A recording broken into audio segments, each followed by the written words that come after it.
आमतौर पर दुनिया भर में देवी लक्ष्मी की पूजा अर्चना बड़े श्रद्धा भाव से की जाती है।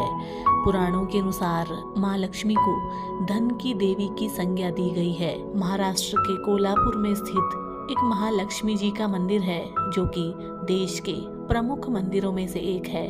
मान्यताओं के अनुसार यहाँ पर साल में 2 बार सूर्य की किरणें माता लक्ष्मी के विग्रह पर सीधी पड़ती हैं। माना जाता है कि सूर्य की किरणें चरणों को स्पर्श करती हुई उनके मुखमंडल तक आती हैं। मान्यताओं के अनुसार मंदिर में माँ लक्ष्मी की मूर्ति के प्रत्येक हिस्से की सूर्य की किरणें अलग अलग दिन दर्शन करती हैं। मंदिर की पश्चिमी दीवार पर एक खिड़की है, जिसमें से सूर्य की रोशनी आती है और माता की मूर्ति को स्पर्श करती है। रथ सप्तमी के दिन सूर्य देव माता लक्ष्मी के चरण छूते हैं। हर वर्ष जनवरी माह में ऐसा होता है।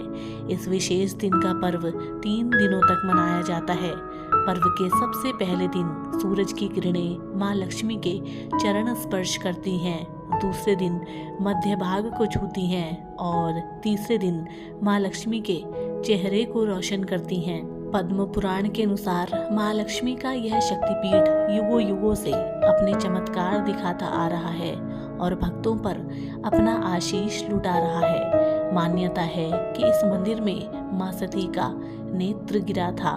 कहा जाता है कि जो भी यहाँ माँ के दर्शन कर उनका अभिषेक करता है, माँ उसे सिद्धि व शक्ति से मालामाल कर देती हैं। पौराणिक कथा के अनुसार इस मंदिर का निर्माण असुरों ने किया था, जिनका नाम था जय और विजय। कहते हैं कि माँ से अभयदान का वरदान पाने के लिए उन्होंने एक ही रात में इस मंदिर का निर्माण किया था। पद्म पुराण, भगवत पुराण, हरिवंश पुराण, स्कंद पुराण और मार्कंडेय पुराण सभी में इस मंदिर का जिक्र मिलता है।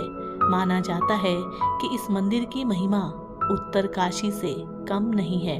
एक किंवदंती के अनुसार इस गांव में कोल्हासुर नाम का एक राक्षस अपना तांडव मचाए हुए था और महालक्ष्मी तपस्या कर रही थी।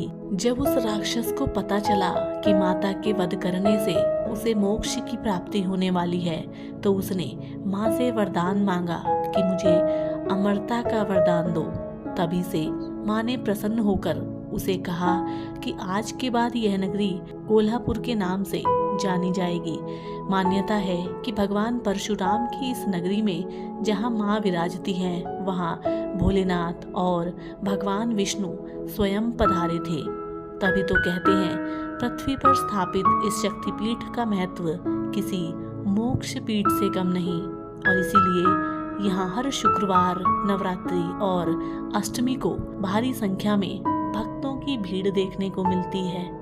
इस मंदिर में माँ लक्ष्मी की प्रतिमा 4 फीट ऊंची है और 7000 वर्ष पुरानी बताई जाती है।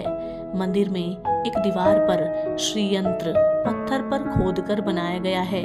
तो मित्रों, पृथ्वी पर स्थापित बेहद पुराने शक्तिपीठ की कहानी, जहाँ भगवान सूर्य भी अपना नमन वंदन करने आते हैं, ऐसी पौराणिक कथा आपको पसंद आई होगी। और यदि आप इसी तरीके की और अपने सनातन संस्कृति के बारे में जानकारी चाहते हैं, तो आप हमारे चैनल से जुड़ सकते हैं। तो हम आपसे मिलेंगे एक और नई वीडियो के साथ। तब तक के लिए नमस्कार, जय हिंद।